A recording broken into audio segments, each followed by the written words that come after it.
I mean, I talk about it in the book pretty completely, but there was only one. That's his English teacher that said you should be a writer, and that was the only one that ever. So I mean, if you just encourage them, everyone's an individual, and I don't know how there's no one way to reach everybody, but certainly show interest in them, and I try and champion kids with what they're strong in, and what they want to believe in. It sounds kind of, airy-fairy, but honestly, to follow their heart.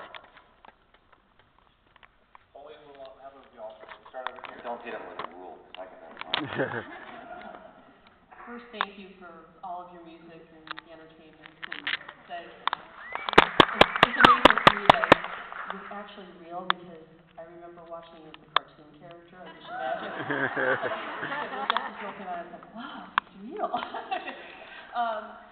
I actually wanted to ask, Sahara Snow is an album that you did, and you never played in concert any of the songs. Would you consider adding a song to your set from that album? I don't know. It was kind of done as a side project. Maybe doing something like that on the cruise or some unique place. But I don't know. I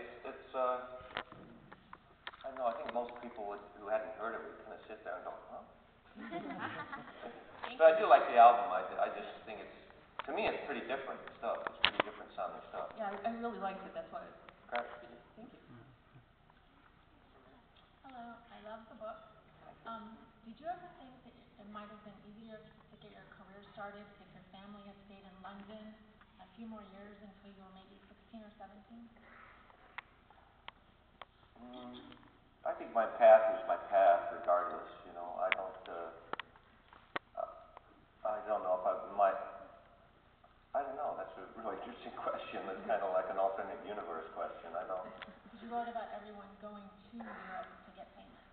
Yeah, I mean, I love living in England, and I was really into the music scene. I don't know if that would have helped me be successful as a musician. I think that would have happened anywhere. I just had this unbelievable drive that I just, and maybe, I don't know, Australia formed me, basically. I just discovered stuff in England. Hello. You've mentioned how you were getting a little tired of journalists asking the same questions about some of the more salacious topics in the book. Is there anything that you would like a journalist to ask you about the book, and how would you answer that question?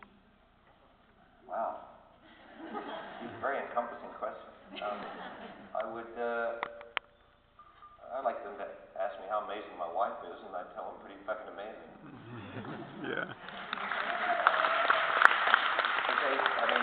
People have got a lot of reaction from that, because we are still married, and I don't know. Like I haven't read very many autobiographies, and maybe I should have, because apparently no one has been quite as revealing as this. I mean, is it true? It's like super revealing or something? I just thought you told the truth. But so anyway, I'd love them to talk about what an amazing person she is. That's one of the reasons I went out on the book tour, was to have her back, so that people didn't. And fortunately, I didn't need to. People saw it once they read the book. They saw how we were together, and said that it basically reads as a love story. Although, like I said, I'm a frog. Hi, Rick. It's really nice to see you here.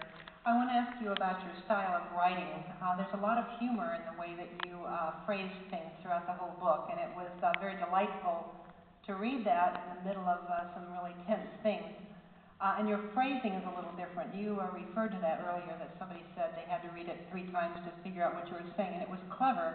My question is, did you write all of that phrasing totally yourself, or did you have someone, I know you have an editor, everybody does that, but did you have someone who also wrote with you, or is that your writing? No, I wrote the whole thing myself, and I'm very proud to have done that, and I'm very proud to be asked that question, because and also insulted, because it's kind of like, well, shit, like you wrote that.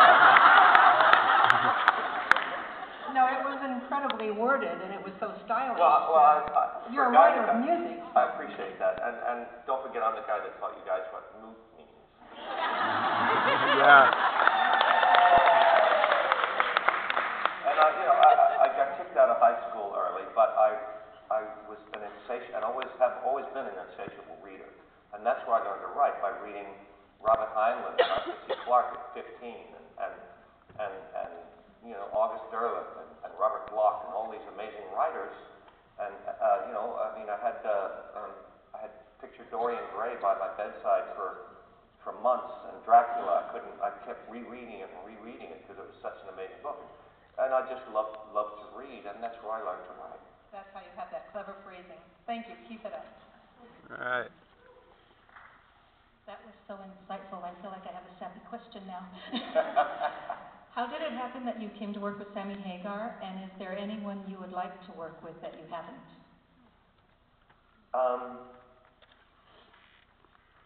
I wanted Elvis to do one of my songs, but I think that's probably a bit late.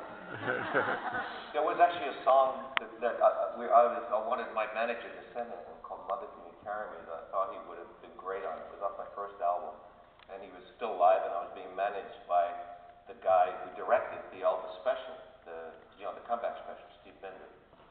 And when I met Elvis, we talked about that, and about Steve. But I would love to him to have done that. Thank you. Hi. I'm probably going to get stoned for saying this from the audience. I haven't read the book yet. Sorry. Sorry. I'm going to read it on the plane on the way to the cruise. Oh, awesome. Yeah. That's a good time. I'm a huge fan of Dancing with the Stars, and I was just wondering if you ever Facebook, let's start a Facebook page with your Rick Springfield on Dancing with the Stars. Would you consider doing it? Something you haven't done. My wife would divorce me if I did that.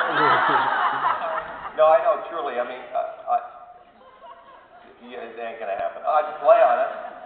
Singer, author, dancer, I see it. I don't think I can't dance if I don't have a guitar in my hand. Honestly. Hi there. I met your wife last year on the cruise, and she's adorable, by the way. What's that? I met your wife last year on the cruise, and she's Yeah. adorable. I have a 17 and a 24-year-old, so whenever I talk about my past, they're like really grossed out by it. So I was wondering what your sons felt about you writing this book. They aren't going to read it, but my youngest son was looking through the picture section and laughing yesterday. And as I was writing it, my eldest son, I had up actually the section where he has his accident, and he read through it. I said, "What are you reading?" He said, "I'm just reading about what you wrote about, my accident, because I wasn't conscious, And he said, "It's amazing, because I wasn't there." So that was really cool that he was. But there's if they're 50 or 45 or 50 and they read it, I think they'll have a grander view of the world, and it won't be so weird for them. Thank you. Rick, first of all, I wanted to thank you so much for the courage that you've shared and so much you've shared with your fans, and it deeply touches me. And like I said, I appreciate it. But my question is, and my husband asked me to ask you this, what are your memories of working on The Incredible Hulk? He happened to see you on an episode.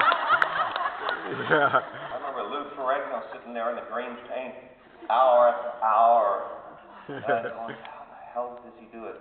They'd have to put him in a refrigerated dressing room because the paint would run. Otherwise.